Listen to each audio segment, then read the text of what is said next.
Welcome to the Brain Warriors Way podcast. I'm Dr. Daniel Amen. And I'm Tana Amen. Here we teach you how to win the fight for your brain to defeat anxiety, depression, memory loss, ADHD, and addictions. The Brain Warriors Way podcast is brought to you by Amen Clinics, where we've transformed lives for 3 decades using brain SPECT imaging to better target treatment and natural ways to heal the brain. For more information, visit amenclinics.com. The Brain Warriors Way podcast is also brought to you by BrainMD, where we produce the highest quality nutraceutical products to support the health of your brain and body. For more information, visit brainmdhealth.com. Welcome to the Brain Warriors Way podcast. And stay tuned for a special code for a discount to Amen Clinics for a full evaluation, as well as any of our supplements at brainmdhealth.com. Welcome back. Let's talk about men, baby. We're going to talk about hormones and men today. Does being over 40 make you feel like half the man you used to be? Absolutely not. I'm 63 and I'm married to you, so I feel every bit. I'm like a little kid, right? You often say that to me. Yes. Like No, that's not what I say. No, yeah, not little kid. I say you're adolescent. That's what I say. Yes.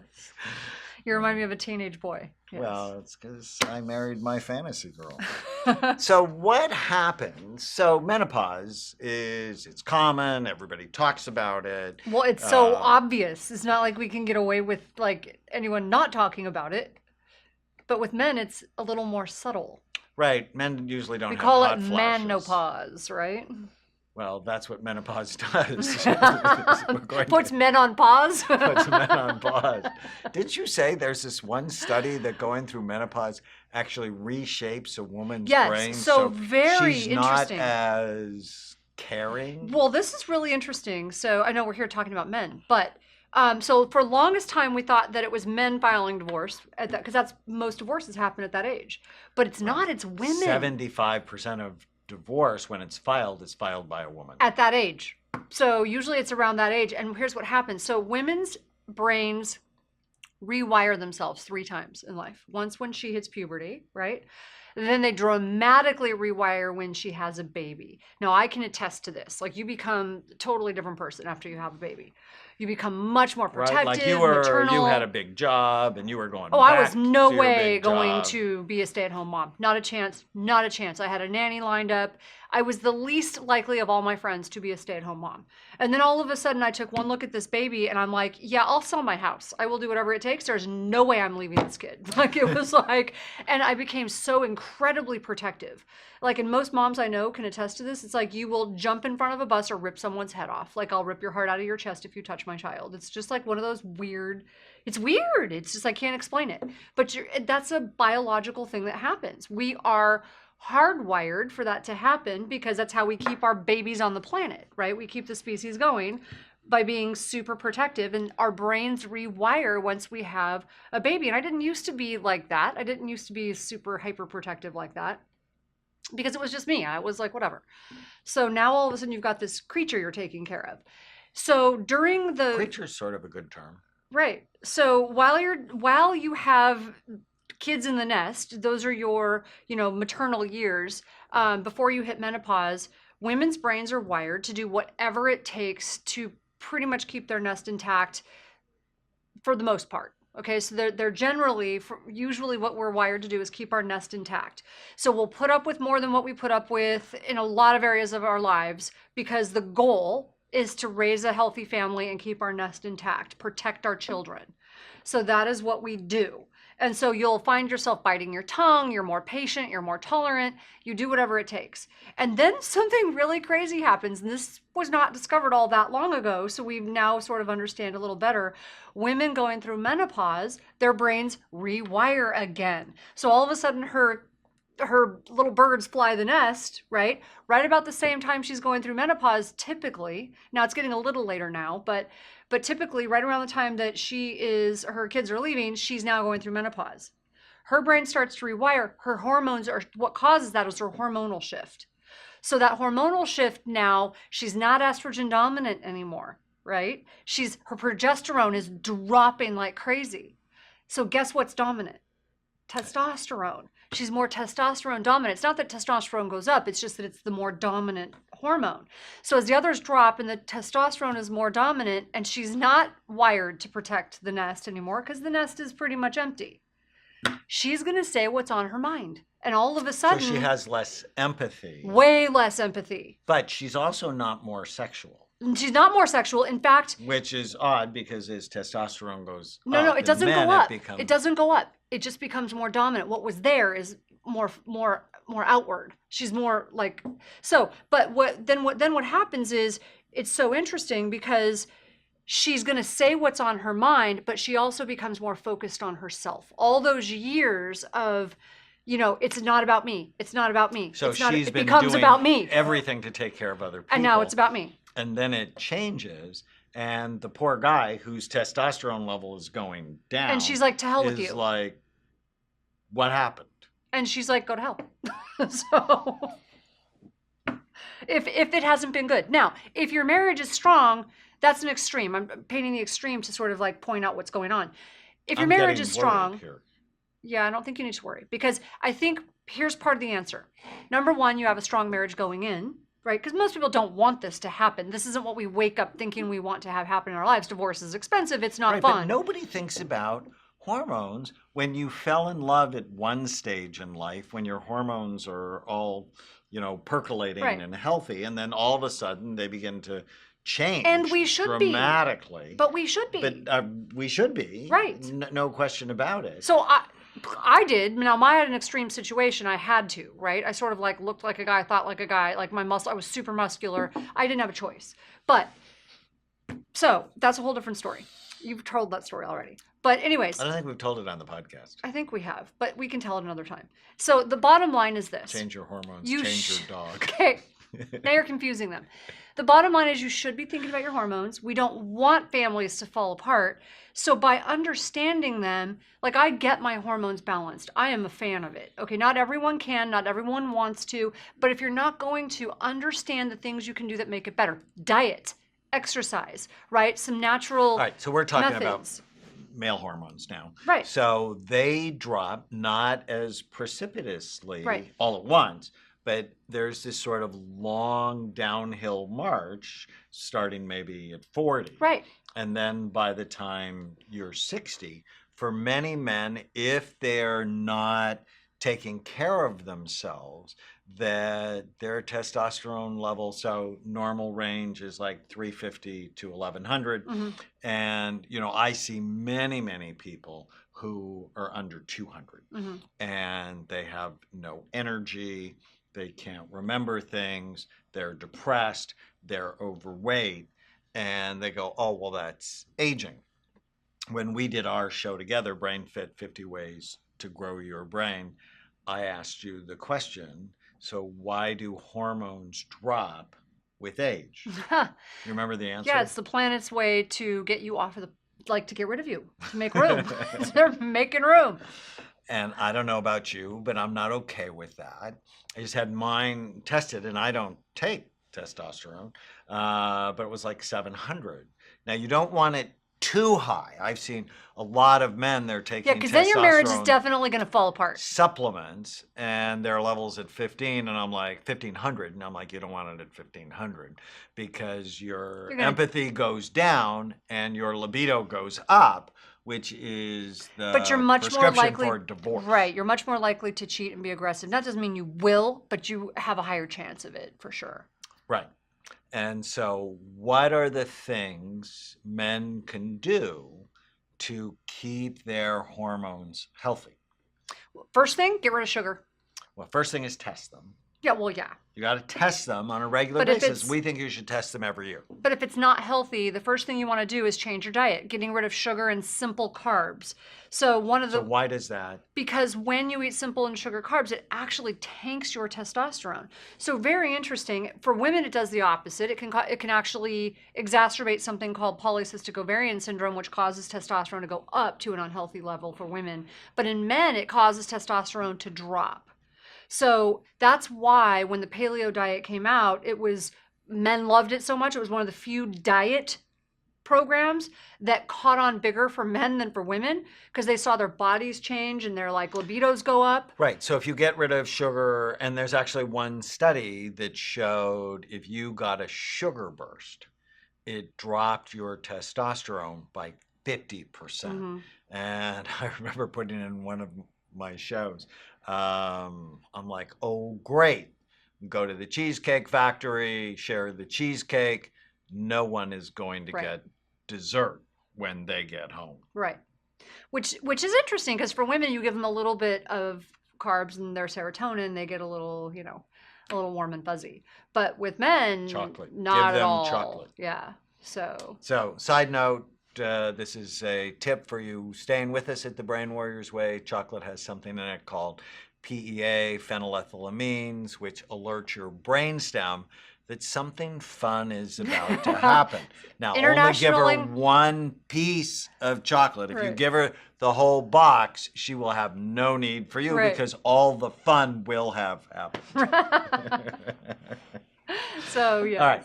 So this is really important because people who have inflammation in their body, that decreases testosterone. Men who have belly fat. I mean, I don't know about you, but is anybody besides me horrified by all the pregnant men in our society? I'm like, you know, I go to the mall and I'm like, I don't say this obviously, but I'm thinking to myself, dude, deliver the baby. The baby is not good. You know, all this belly fat. Well, it's really unhealthy for you. Testosterone, but it takes whatever healthy testosterone you have left and turns it into unhealthy, cancer-promoting forms of estrogen called estrone or E1. And that's a bad thing. And we know obesity is associated with cancer. So let's talk for a second about the psychological impact of men going through menopause, right? So man's testosterone drops, his libido drops, women are not as attracted to him, he's not as attracted to women. That can be pretty devastating. I think men get a little freaked out by that, don't they? And that can cause some crazy behavior. It depends. They actually want to do more bonding stuff because they don't have the testosterone. I got to go to work. I've got to be driven and all of that. And she's actually a little bit less interested in that. So that can be some... So if they have a healthy relationship, it can be okay. It can, well, obviously it can be okay, and it often is okay. But just know everybody's hormones are changing. What I'm getting at is we hear so much about midlife crisis. So he runs out, buys a red Ferrari, and is looking for the 25-year-old Barbie doll. So is that because he gets a little freaked out about getting older? Yes, it's also his because mortality. She is different. I mean, nobody talks about that. Obviously, she's different. That she's no, not different because she's older. Different because she's less interested in him. And I meant the 25-year-old was different. That's just a bad decision, right? Right, a really bad decision, especially if you're married to certain people, right? Really bad. Well, I think my 40-year-old children would have a problem with it. They wouldn't have to worry about it. Because I probably wouldn't be alive. Yeah, no, we're very clear in my house. I get threatened usually daily. It's sort of like a multiple vitamin, right? It's good for your frontal lobes. What can I say? And so, yeah, we're going to talk about in another podcast coming up on how anxiety can prevent dementia. And cheating. We should get back on track. So, how do you keep your testosterone healthy? You kill the sugar and foods that turn to sugar. Yes. And you lift weight. Exercise, yes. Muscle. But particularly muscle. You need muscle on your body. The stronger you are as you age, the less likely you are to get Alzheimer's disease, and the more likely you're going to keep your hormones healthy. If your DHEA level is low, sometimes taking that can be actually really helpful. There's some medications, so there's obviously testosterone. If your levels are super low and you're doing the right thing and it's still not at an optimal level, I think hormone replacement's absolutely worth considering. There's a pregnancy medicine, Clomid, that interesting comes from the urine of Italian nuns. But it, why do I know that? But Clomid has been found to help boost testosterone. Why Italian When women nuns? take- Why not Russian nuns? I'm just curious. It's the pasta, I suppose, but um, but What is Clomid, in the if tea? I'm women just curious take what's in the tea. Clomid as a fertility drug, sometimes they'll have 6 or 7 babies, right? It's just one of those fertility drugs, but it's actually been found to raise testosterone in men. For me, I think the first thing, if you're a brain warrior, Cut the sugar. kill the sugar, and the foods that turn to Oh, sugar. one more thing. Bread, pasta, potatoes, Stress. rice. Stress. You manage your stress. So start to meditate. Being married to a redhead, is that what you said? Well, I think that's a good form of stress, but that's my opinion, of course. So I think I'm good for you. Oh, no question. You're so good for me. Because if I said anything else, you'd be bad for me. So, and now they've got all of this like recorded. This is not good. But It's awesome.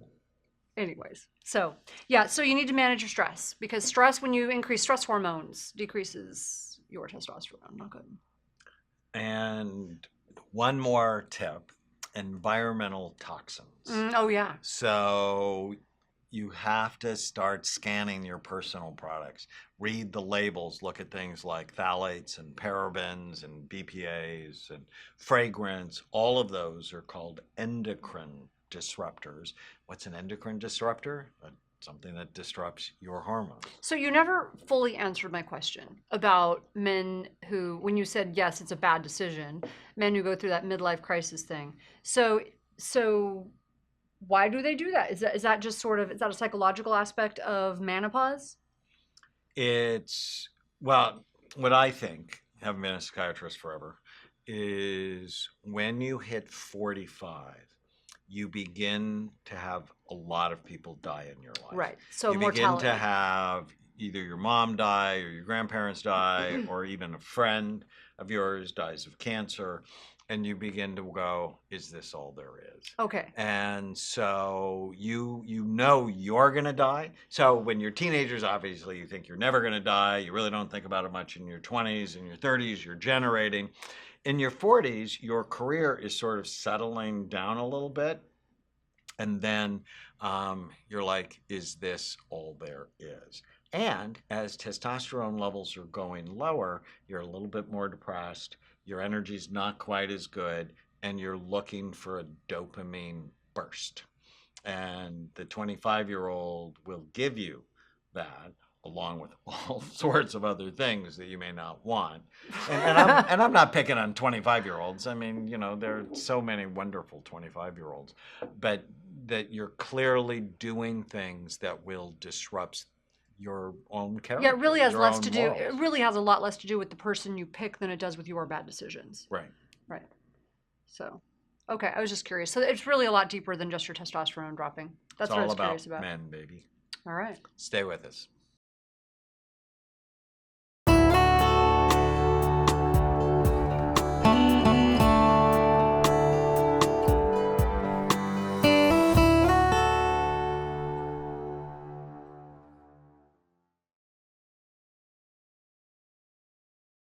Welcome back. So we are going to pick up where we left off on our last podcast. You said something really interesting about men facing their mortality in their 40s, but I wanted to touch on that again because you actually, when you said it, it sort of struck a chord with me.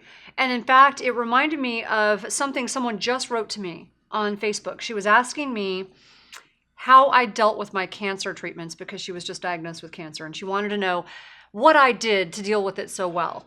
And I haven't answered her yet because the truth is she wanted to know how I dealt with it. And the truth is I didn't deal with it well. I didn't deal with it well at all. I was only 23 years old and I didn't even have a terminal cancer. But because of, I think, all the chaos I had sort of grown up in and I didn't have I didn't have really that solid foundation. I didn't deal with it well. So when I heard it had metastasized and everything I had planned in my life sort of came to a screeching halt, and rather than one surgery and one radiation treatment, which is what it was supposed to be, diseases don't read textbooks, apparently. It didn't turn out that way. And so I went into this very deep depression, and I mean, like really bad depression. Couldn't get out of bed. And everything just started to sort of unravel. And no one sort of prepared me for the onslaught of medical issues that would come along with that simple diagnosis that I thought was, when they told me, oh, this is one of the better cancers to have if you're going to have cancer, whatever that means. I took them at their word. And so I'm like, oh, I'm going to get this done and I'm going to be back on track in a couple months. Well, that didn't happen. And when that didn't happen, it threw me just for a complete loop and I got really depressed. But after I went through that depression, I could not get out of bed. Well, part of the reason you got depressed is they didn't replace your thyroid. But they didn't tell me that. Right. So, but there was a physical component. For medical care. So, but we always talk about the 4 circles. So for me, there was a physical, that was the biological component. There was clearly a psychological component. There was very much a social component. And there was very, very much a spiritual component. So all of that really sort of like just crashed and just came, broken, shattered, and I was down, just down for the count. So my mom drugged me out of bed one day, and we were walking through town, and she was doing some shopping, and there was some store, a little tiny bookstore, was having a sidewalk sale and on books. And there was some crazy, I was so desperate to feel better, and it was one of the few days I had gotten out of bed. And there was this book about depression. And I don't know why I picked it up, but it was when, I don't know how old Prozac was at the time. It was fairly like people were just starting to really talk about it. Anyways, it mentioned Prozac. And so I ran to the doctor and I'm like, you've got to do something. People are like raving about this drug, I guess, to make them feel better.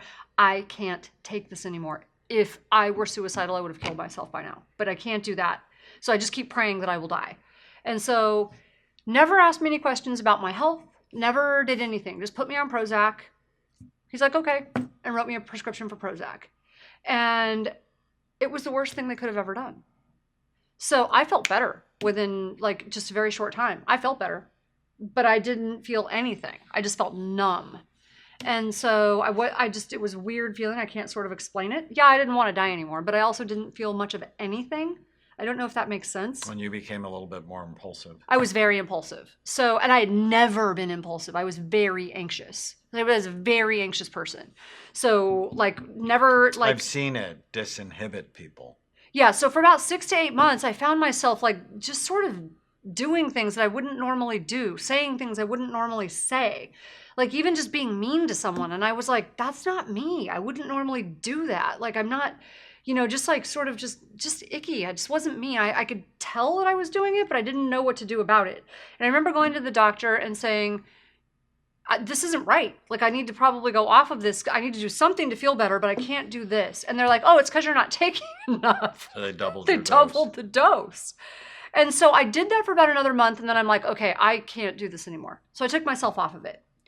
All of this to say, back to our last podcast when you were talking about men facing their mortality, what really happened was a big part of what happened during that whole process. When you're 23, I thought I had life by the tail. Everything was going my way. I was in college. I was getting straight A's. I wanted to go to medical school. And then I get this diagnosis of thyroid cancer, which isn't supposed to be that bad, right? So I was trying to go to the Air Force because I thought I could get medical school paid for. And they're like, yeah, no, we can't take you.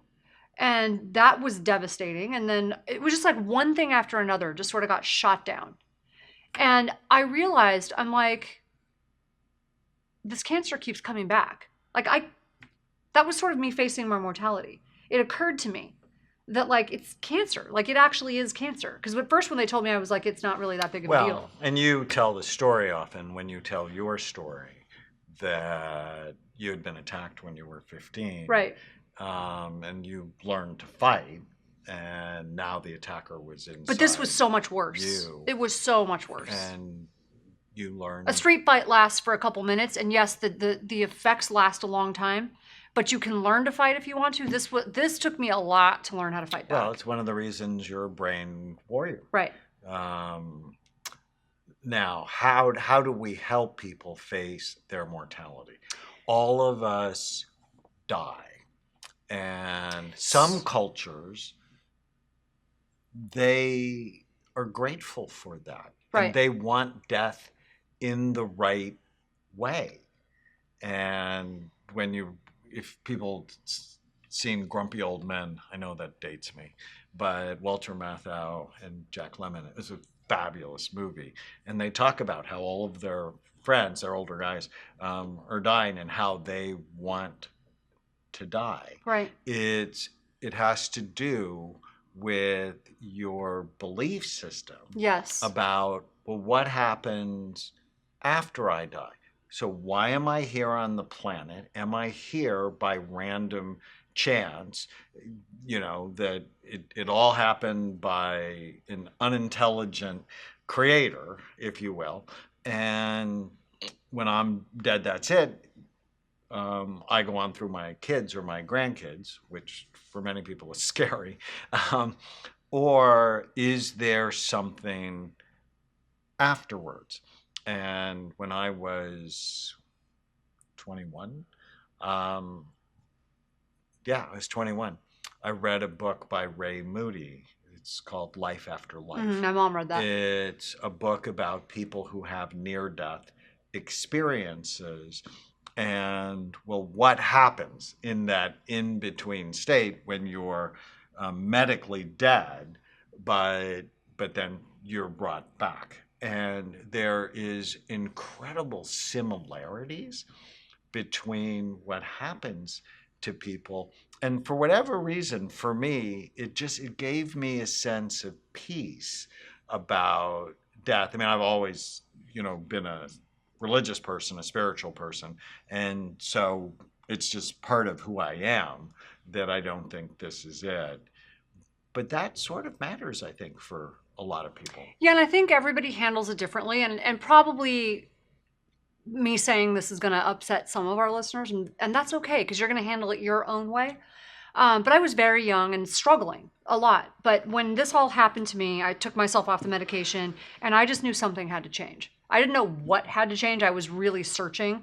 Something had to change. So the first thing I did was, all right, I'm going to go to church, because I didn't know what to do, right? I'm going to go to church. So I had this friend who went to church, and she was so amazing. And I'm like, I don't know what's wrong with her, but I need whatever it is she has, because she's just different. So she took me to church, and there was something that was said in church, and it struck me. And it wasn't even a religious thing, but what was said struck me. He said, look, everyone's dying. We're just dying at different paces. We're dying at different rates. And I don't know why that hit me, but I was like, I've been feeling sorry for myself because of this like big C label that I got, right? I've been feeling sorry for myself because my life sort of fell apart and I'm only 23. And then it struck me, I'm like, well, hell, we're all dying.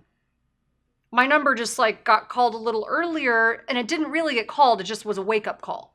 So I faced my mortality a little bit sooner than a lot of people do. And I'm like, but everybody goes through this at some point. So what I saw it as was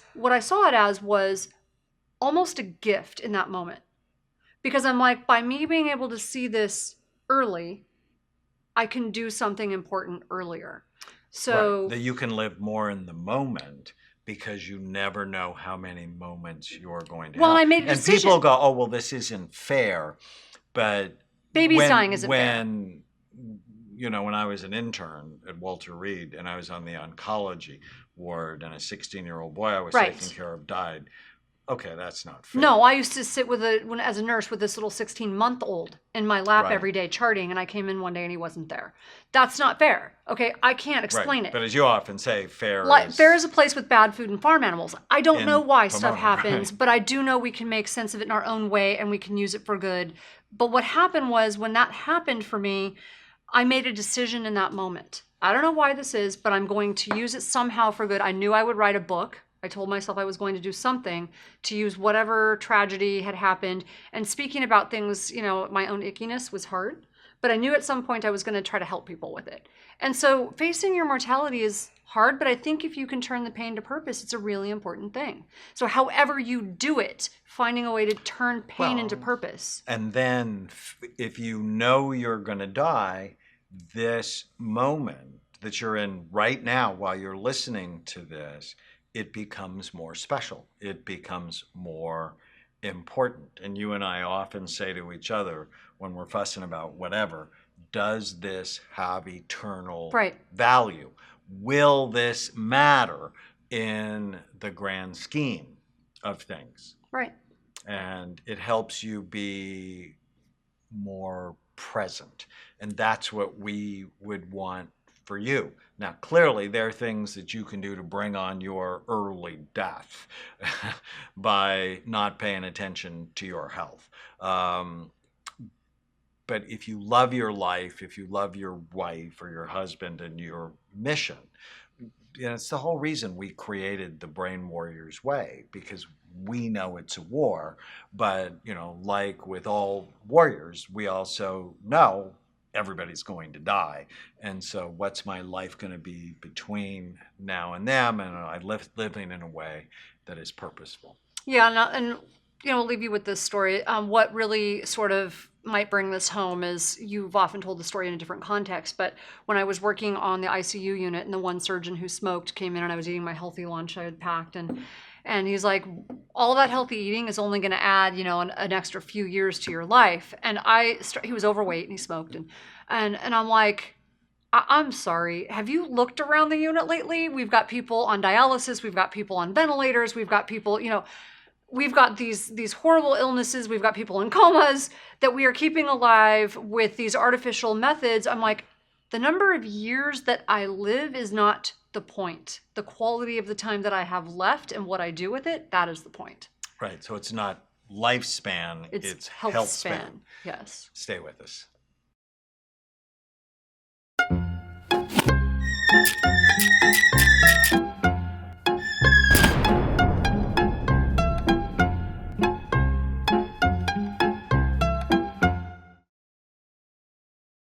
Welcome back, everybody. We're so excited for this podcast. There's a new study, and I actually put it in my new book, Feel Better Fast and Make It Last, that's coming out this November. And it's a study from the University of Colorado at Boulder that showed that when romantic partners, that's us most of the time, hold hands with a partner in pain, their brain waves sync together, and her or his pain subsides. So I read that study and I'm like, holding hands, our brain waves will sync. So you want to be very careful who you hold hands with, right? Because you're going to get their deranged brain into yours as sort of like channeling. So you sync up. That's really cool. Well, I'm going to tell you something that like totally changes my brain waves. I love it when you guys send in testimonials. These are so much fun. So I just want to read a couple really fast because they make my day. So thank you for doing that. Yes. Send more. The fact that you guys take time to tell us how this is helping you in some way is very meaningful to us. So let's see. We've got this one from, it's code, so I don't know. These podcasts are great in helping one stay vigilant, making health a top priority. We watched the 26 online videos, bought the Brain Warrior Way book and cookbook, now have a ping pong table, and are playing regularly. Changed our eating habits and take Brain and Body Max power supplements. I listen to the podcast more than once and keep me motivated, and they keep me motivated. That's a brain warrior right there. She's a brain warrior. Doing everything. So we love that. And then this one. And she's given herself extra years. Right. To her life. For sure. And creating warriors around her. Right, because her whole family is getting involved. So I love this one too. I enjoy listening to Dr. Daniel and Tana Amen. I have an adult dependent daughter with ADHD, PTSD, and anxiety disorder. Hearing what Tana experienced as a child helped me to understand how the traumatic events my daughter experienced as a child have affected her brain and how it causes her to react as she does in certain situations. I had already incorporated many of the healthy eating habits in our family meals, and I'm hoping to kill the ants process will help her with her negative thoughts. And I love that because sometimes I feel like we just are exposing some of my crazy stories, and I wonder if we should always do that. But to know that it helps anyone is really helpful. So thank you for that. Well, that's exactly why we do this. Right. To help you be a warrior, be armed, prepared, and aware so that you can really win the fight of your life.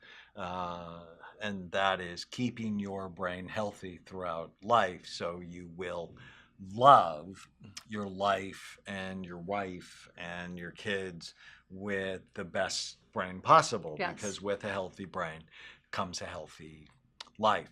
But we have to go back to this holding hands. I just thought it was so interesting, especially because we did a podcast on chronic pain. Right. And some of the simple things you can do involve things that have no side effects. Right. And Right. Unless you hold the hand of the wrong person, then it has side effects. Yeah, you don't want to stalk her out of this whole thing. So, the other thing I thought was interesting about this, so you're talking about syncing up brain waves, but it's really interesting because it also does, think about, because we also did a previous podcast on oxytocin. Holding hands and hugging, we know, gives you a little burst of oxytocin. So that would definitely decrease chronic pain. That's a little different than what this study focuses on, but it does that in addition. Right. So things like massage Mm-hmm. can be very helpful in healing. Most people don't think about it, but your skin is the largest organ Mm-hmm.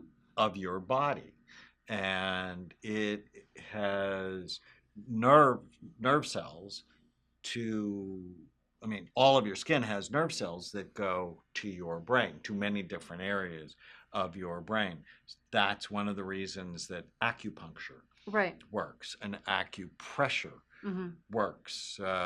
So doing body work, I'm listening to a book by Bessel van der Kolk called The Body Keeps the Score about post-traumatic stress disorder and how often doing body work can be helpful in decreasing the emotional intensity of trauma. Right. I think this is so interesting that I put it in Feel Better, Fast, and Make It Last because it's so simple to do. If you're in pain or even All you have to do. emotional pain, holding hands. So those of you listening, we're holding hands now. We're going to hold hands through this whole podcast. And you know, when you're just dating and it's like, well, when do I grab her hand? When can I hold her hand? It becomes a very important moment, right? Yeah. It's a very important bonding moment. Well, and I love when we're walking and we hold hands. It just sort of puts you in a good mood. It's weird. Well, but again, you have to be careful on whose hand you hold. This is true. Because if you're holding the hand of someone who's angry, for example, then your brainwaves are going to start to sync to that as well. And now maybe your positivity can overcome it, but you have to know that there's a risk Mm-hmm. of being influenced by what's going on in another person's It's head. one of the reasons we say that you're, the people you hang out with matter. They can determine the length of your life sometimes. Well, and people are contagious. Right. And I think, in our situation, we have made each other better. Right? Because we weren't all that great in relationships before. Neither one of us were that met. great, were we? It's always about fit, right? So here we are sort of admitting that. It's about fit, but we are a good fit. Right. I mean, I would tell you I'm just like a wonderful person, but it didn't sort of show up in the relationship. It doesn't if you're with the wrong person. That I had. And if you're not holding hands in a relationship, that's sort of bad telling. sign. Yeah. It's telling that if you're not holding hands, you're also not syncing. Right. Your brainwave patterns, but you're not syncing your thoughts and your ideas. Well, and clearly there's a little bit of a disconnect if you're not affectionate at all with your partner. But yeah, no, it's trouble. Yeah. Now, what you said though is very important, that even though both of us, I would argue, because I know you super well and you know me super well, both of us are good people. We're mission driven. We're kind. We want to do the right thing. But with the people before who were also good Right. people that it didn't sync Yeah, right. the fit was wrong. The fit was wrong, and that led to chronic unhappiness Yeah. and stress. And so, I liked you so much when I first met you. So the first thing I had to do, obviously, was scan you. It's Do you true. know people are starting to use the Brain Warrior Way podcast code Oh, that's to come cool. to the clinic and get scanned? I'm so excited. Well, hopefully what they're doing too, if you're sharing it and giving the code to someone else, our hope is give it to as many people as you want. But the hope is that you don't just give them the code, have them listen to the podcast. So look, the podcast is free. You can give them the code if you want. We're not going to there's no code police. But the goal is for you to build a community. The goal is for you to have a community of people who think like you do. We want to get people healthy. That's our goal. It's why we're doing this. It's why we gave you the code to begin with, right? It's to spread the word. So, well, and the code gives them a discount to come Right. to Amen clinics. And one of the reasons I wanted to scan you is, yes, I wanted to see what I was up against with your brain. up against? Really? I wanted to see how healthy or unhealthy it was. And I surprised you. And it was very healthy. It was busy, and there had been trauma, which you talked about. And then what I did is, paid for 10 EMDR sessions, right? Because there was trauma. Yeah. And so getting psychological help is a sign that you're smart. And you took it. Right away, you took it. It's a sign that it's not about ego, it's about being better. So many people go, I'm not going to go get help. I am not going to get help. There's nothing the matter. But see, I with said me. that at first too. And this is to the people out there who are like that. I said that at first too because I had been hurt by the traditional psychiatric system. If you listen to a couple of the previous podcasts, I was put on Prozac. It was the wrong medicine for me. I was depressed. I went down the wrong trail. And I had seen that same thing happen to other people in my family. And so I wasn't open to it at first. But there was something about when I was able to see it. Does that make sense? I was like, oh, wow, that's so cool. And so then I was able to actually physically see it.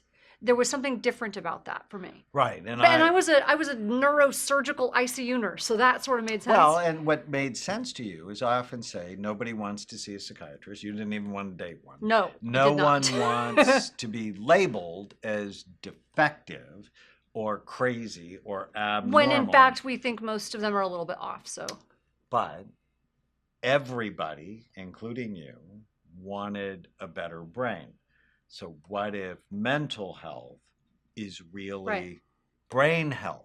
And, given how smart you are, you're like, oh, I want this better. Right. I want this. I'm very competitive that way. Yes, you are. It's the curse of the beautiful Yeah, woman so syndrome. he was scanning my brain to make sure there was no major defects. I was scanning my brain because I'm like, I bet this is going to be really good. So I was horrified because there was you could see the trauma, and I'm like, oh, it's not that good because to me the trauma. So I was really upset actually because you could see this diamond pattern of trauma there, and you could see where I'd bumped my head in a car accident. So I was really upset because it wasn't perfect. So I was like, okay, what do I have to do to make it better? Because I was not Which happy. is what high performance people do. They don't get bummed it's not Oh, I was perfect. mad. They get motivated Yeah. to be perfect. They fall in love, Right. if you will, with their brain, which is what you did. And now, a dozen years later, you've written 8 books, you've written 6 cookbooks. 8 books in 7 years. Who knew? I was like, what is going on? So You never told me I was going to have to work that hard. well, when you held my hand, I our synced brain- up. Oh no, that's what happened. Oh my, I've never been able to explain it until just this moment. He has written 30 books, published 30 major books, and 10 other supplementary books. So 40 books total. So that's what happened. You held my hand and it just downloaded. So be careful whose hand you hold. That's because hilarious. people are contagious. Stay with us. Use the code podcast10 to get a 10% discount on a full evaluation at amenclinics.com or on our supplements at brainmdhealth.com. Thank you for listening to the Brain Warriors Way podcast.